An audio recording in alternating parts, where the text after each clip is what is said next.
చిత్తూరు జిల్లా కార్వేటి నగరంలో జరిగిన దొంగతనం కేసును పోలీసులు ఛేదించారు. నిందితుడిని 24 గంటల్లోనే అరెస్ట్ చేశారు. ఈ నెల 7న కార్వేటి నగరంలో మహబూబ్ బాషా ఇంట్లో దొంగతనం జరిగిందని ఫిర్యాదు రావడంతో సీఐ సత్యబాబు సిబ్బందితో కలిసి దర్యాప్తు చేసి నిందితుడిని పట్టుకున్నారని డీఎస్పీ ఎంఎన్ మూర్తి చెప్పారు.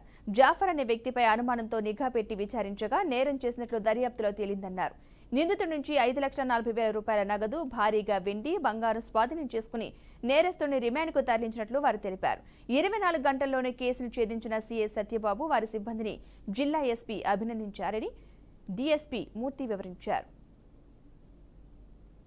నిన్న ఉదయం 10-10:30 గంటలకు కార్బెట్ నగర్కు చెందిన మహబూబ్ బాషా అతను తన ఇంట్లో దొంగతనం జరిగిందని 176 గ్రాముల బంగారు ఆభరణాలు, ½ కిలో వెండి ఆభరణాలు, 5,40,000 రూపాయలు నగదు పోయిందని ఫిర్యాదు చేస్తే దాన్ని రిజిస్టర్ చేయడం, మా సిఐ గారు తన సిబ్బందితో ఇమ్మీడియట్లీ నేరస్థలానికి వెళ్ళి సందర్శించి అక్కడ విచారణ చేస్తే స్థానికులే ఏమైనా చేసి ఉంటారన్న అనుమానంతో నిఘా పెట్టడం జరిగింది.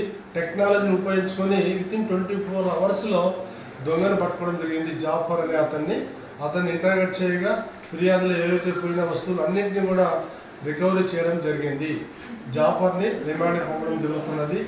ఎస్పీ గారు ఈ కేసులో త్వరగా స్పందించి రికవరీ చేసిన సిఐని సిబ్బందిని అభినందించడం జరిగింది.